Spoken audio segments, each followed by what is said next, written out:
안녕하세요. 한국창조과학회 정재훈입니다. 여러분, 진화심리학이라는 학문에 대해서 들어보셨습니까? 처음 들어보셨다는 분들이 많이 계시지만 진화심리학자들의 연구는 더러 접해보셨을 겁니다. 사람들은 왜 단맛을 좋아할까요? 맛에도 여러 가지가 있습니다. 쓴맛도 있고 단맛도 있습니다. 그런데 사람들은 유독 다른 맛보다 이 단맛을 좋아하는 걸까요? 진화심리학자들은 사람들이 일반적으로 가지고 있는 단맛을 좋아하는 본능을 어떻게 가지게 되었는지를 연구합니다.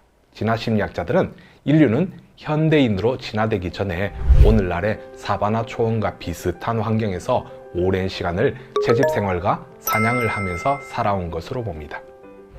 당시에는 먹을 것이 넉넉하지 못했고 기왕이면 다른 맛에 비해 상대적으로 열량이 높은 단맛을 좋아하는 본능을 가진 인류가 다른 맛을 좋아하는 선조들보다 생존에 더 유리하여 더 오래 살아남아 더 많은 자손을 낳을 수 있었기 때문에 단맛을 좋아하는 본능이 널리 퍼지게 되었다고 합니다. 남성은 왜 여성보다 방향 감각이 좋을까요? 여성분들 저에게 화를 내시면 안 됩니다. 제가 한 이야기가 아니고 진화심리학자들이 하는 말입니다. 이 문제를 연구하기 위해 진화심리학자들은 또 사바나 환경을 떠올립니다. 그들의 연구에 따르면 당시에는 남성들이 사냥을 했고 사냥을 잘하는 남성들이 여성들에게 인기가 있었다고 합니다. 그런데 사냥은 잘하는데 방향 감각이 없어서 사냥감을 가지고 집을 찾아오지 못하면 가족들이 굶을 수 있습니다. 그래서 당시에는 사냥을 잘하는 남성도 인기가 있었지만 방향 감각이 좋아서 사냥감을 가지고 집을 잘 찾아오는 남성도 인기가 있었습니다. 그래서 방향 감각 본능도 널리 퍼지게 된 것이랍니다. 그렇다면 여성은 어떤 본능을 진화시켰을까요? 여성은 남성에 비해 색채 감각이 좋습니다. 어떻게 그렇게 된 걸까요? 또 사바나 환경으로 갑니다. 남성들이 사냥을 나가면 여성들은 열매를 땁니다. 여성들이 따야 할 열매는 잘 익은 열매입니다. 열매가 잘 익었는지 익지 않았는지는 어떻게 알 수 있을까요? 색을 보면 어느 정도는 알 수 있습니다.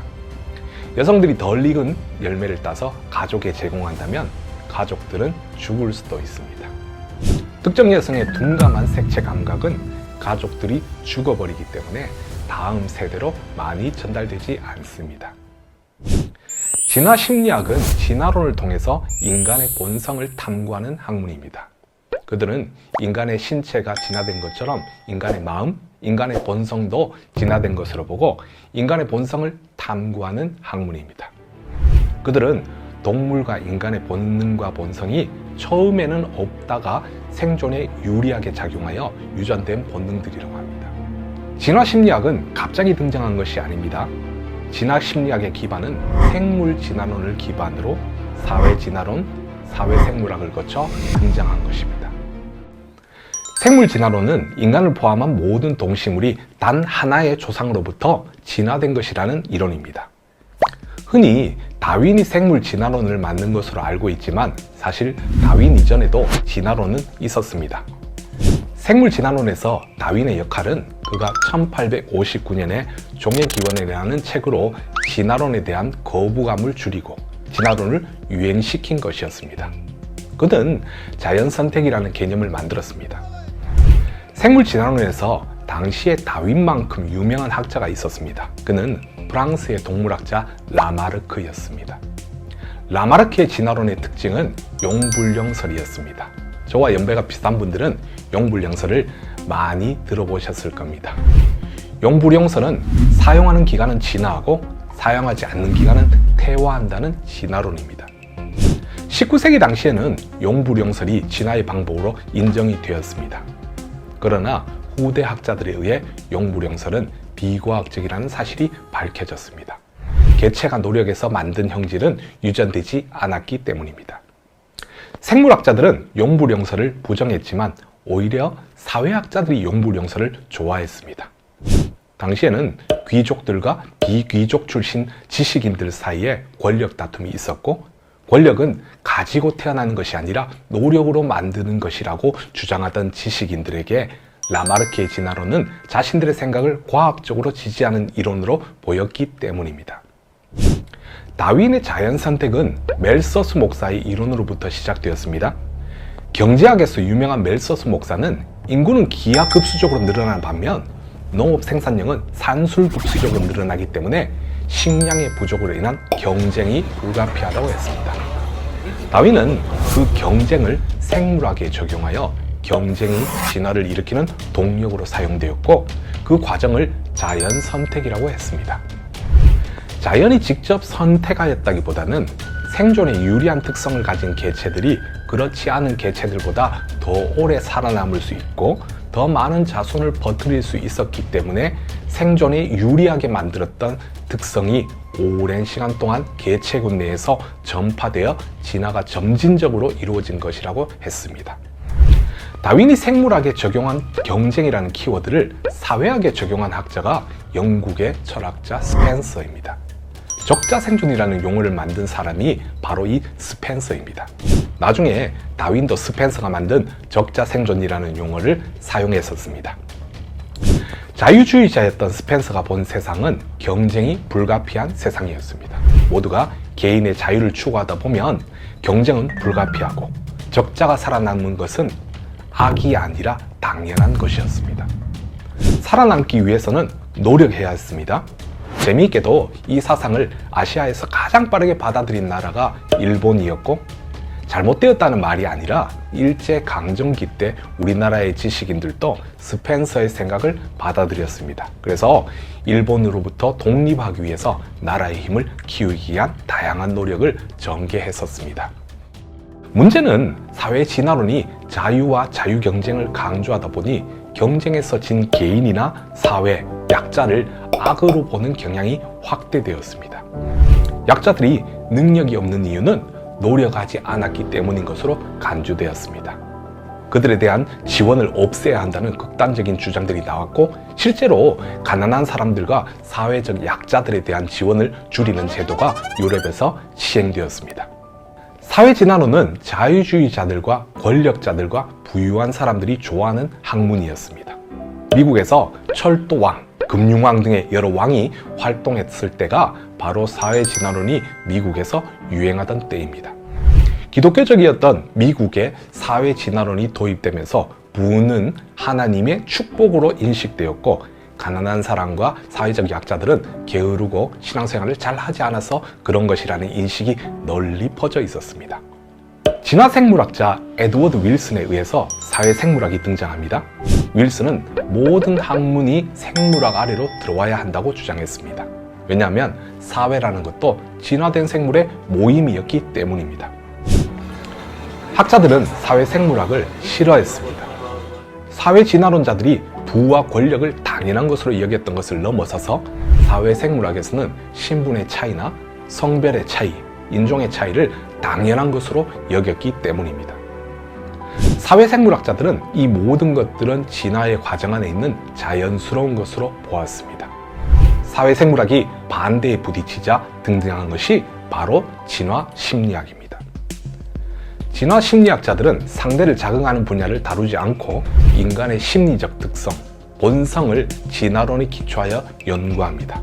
신분이라든지 남성과 여성의 능력 차이, 인종 간의 능력 차이 등은 다루지 않습니다. 그러다 보니 진화심리학은 거부감 없이 받아들여졌고 오늘날에는 널리 사용되고 있습니다. 진화심리학자들은 인간의 본성을 특정 문제를 반복적으로 해결하면서 형성된 것이라고 합니다. 인간은 많은 본능을 가지고 있습니다. 본능이라는 것은 가르쳐주지 않아도 자동적으로 하는 행동을 말합니다. 아기는 태어나자마자 울고 가르쳐주지 않아도 젖을 빱니다. 그것은 아기가 가지고 있는 본능입니다. 어른들도 본능적으로 많은 행동을 합니다. 본능적으로 피하고 본능적으로 침이 고이고 본능적으로 특정한 것이 좋습니다. 이런 본능들이 특정 문제를 반복적으로 해결하면서 형성된 것이라는 말입니다. 진화심리학자들은 인간의 본능이 모듈화되어 있다고 합니다.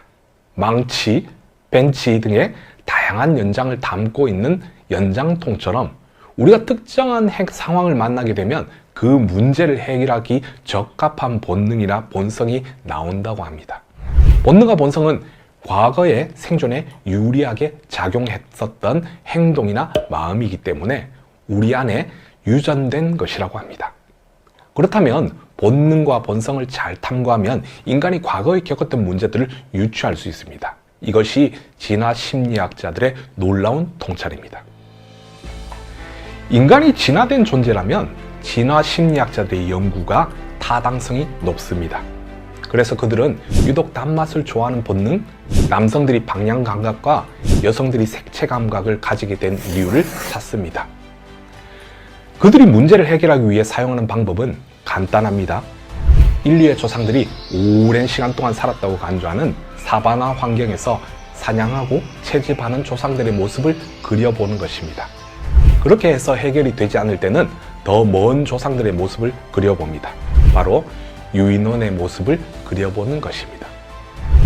진화 심리학자들이 우리가 진화된 존재로 보기 때문입니다. 진화 심리학자들의 연구는 단맛을 좋아하는 이유나 특정 감각이 좋은 이유를 설명하는데 그치지 않습니다. 문제는 그들이 인간의 바른 행동을 진화 심리학으로 제시하려고 하는 것입니다. 진화 심리학자들이 도덕과 윤리를 건드리는 것입니다.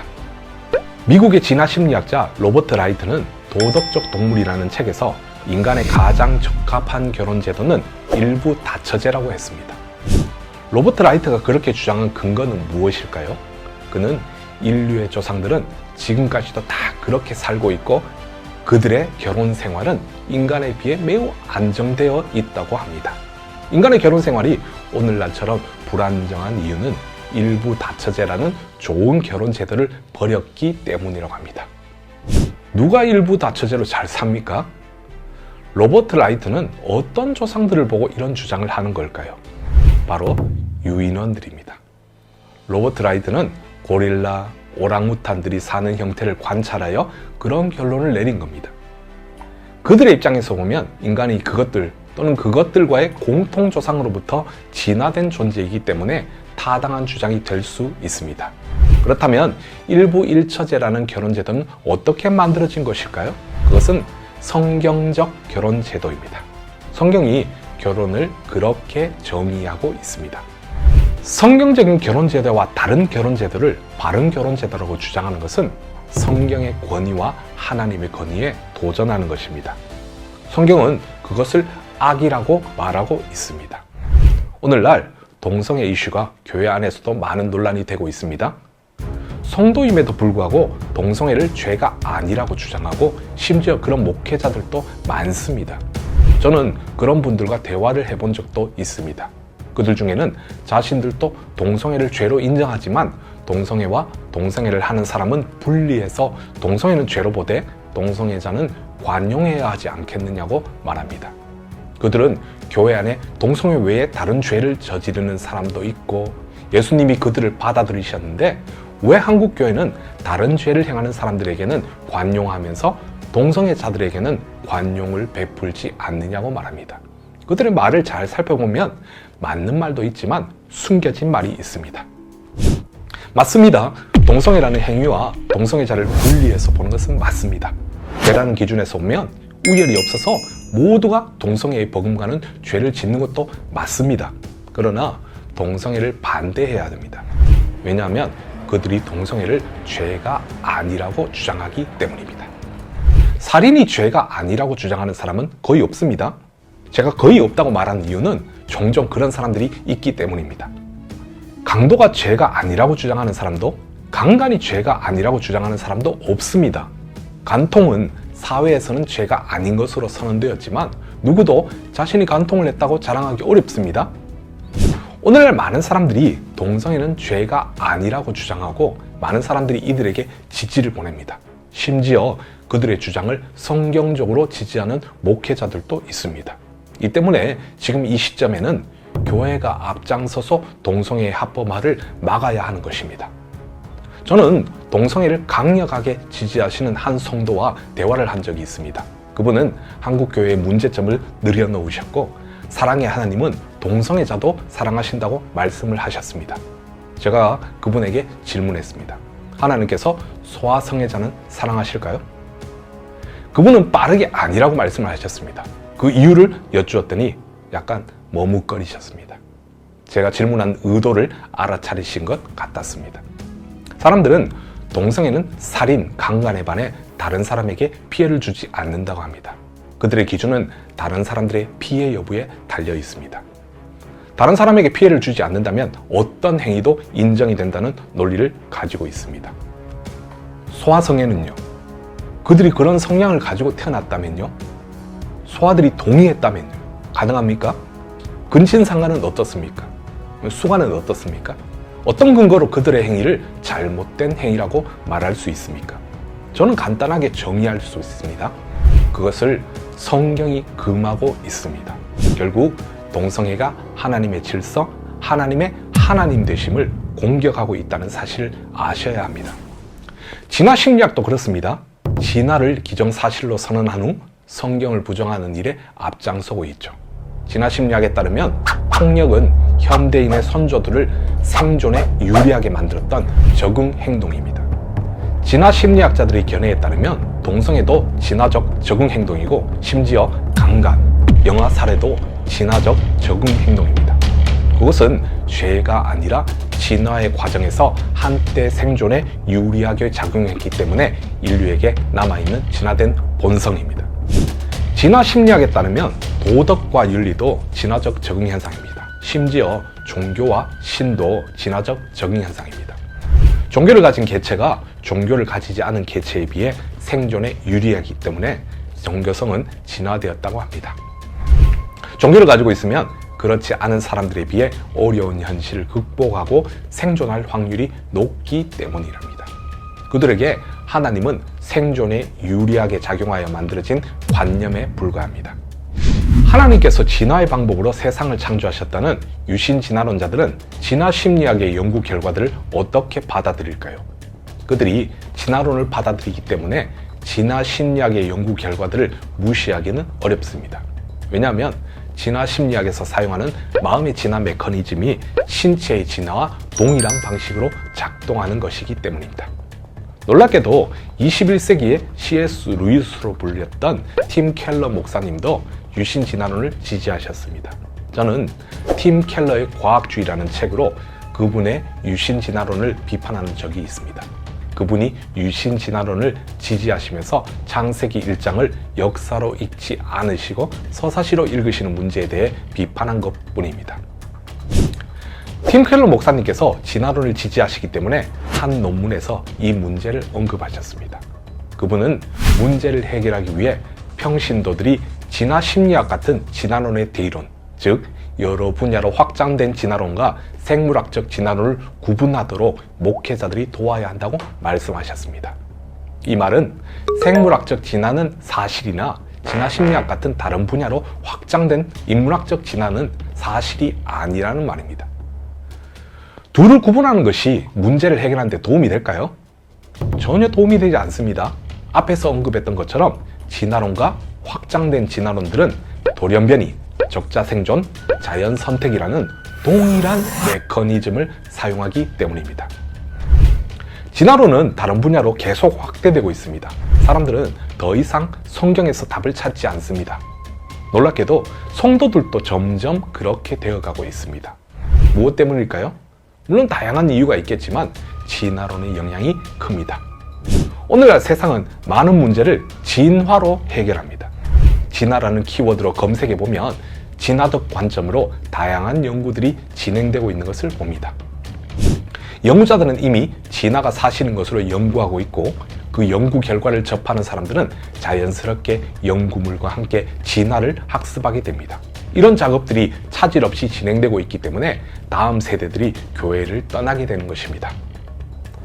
프로이트는 인간의 욕망으로 세상을 설명했습니다. 그는 인간이 기본적으로 근친상간의 욕망이 있다고 했습니다. 근친상간의 욕망이 사회로부터 억압되었고, 억압된 욕망이 무의식이 되어 무의식적인 행동으로 드러나는 것으로 봅니다. 프로이트의 이론은 설명력이 있습니다. 그는 이 욕망과 무의식으로 당시의 학자들이 설명하지 못했던 많은 행동들을 설명해냅니다. 그러다 보니 사람들은 프로이트가 말한 근친상간의 욕망을 실제로 가지고 있는 것처럼 여기게 됩니다. 아무리 자신의 마음을 들여다보려고 했어도 그런 욕망을 발견할 수 없지만 프로이트에 따르면 억압된 욕망은 자신도 알 수 없는 것이라고 합니다. 과연 그럴까요? 프로이트에 따르면 인간은 근친상간의 욕망을 가지고 태어난 존재입니다. 인간이 자유하기 위해서는 욕망을 마음대로 실현할 수 있어야 한다고 말합니다. 오늘날 많은 심리학자들이 근친상간의 욕망을 잘 언급하지 않습니다. 그러나 근친상간의 욕망은 프로이트 심리학의 기본입니다. 프로이트 심리학에 동의가 되는 이유는 인간이 가지고 있는 욕망과 그 욕망들의 인과관계를 잘 설명했기 때문입니다. 문제는 그 욕망의 시작을 근친상간의 욕망으로 설정했다는 것입니다. 그의 이론을 따라가다 보면 근친상간의 욕망이 실제하는 것으로 여겨지게 됩니다. 진화심리학도 마찬가지입니다. 진화심리학은 동의가 되는 부분이 많습니다. 그렇다고 해서 사실인 것은 아닙니다. 이전 영상에서 언급했던 것처럼 변화와 기원은 다릅니다. 인간의 본성은 달라질 수 있지만 그 달라짐이 없던 본성, 없던 마음을 만들어내는 것은 아닙니다. 진화심리학의 설명력을 따라가다 보면 그 바탕이 되는 생물진화론을 사실로 받아들이게 됩니다. 진화가 사실이 되게 됩니다. 그렇다면 성경은 어떻게 될까요? 성경은 고대 신앙 소설로 추락하고 맙니다. 이렇듯 진화론은 우리를 성경에서 떠나가게 만듭니다. 이것이 제가 이 사역을 하는 이유입니다. 감사합니다.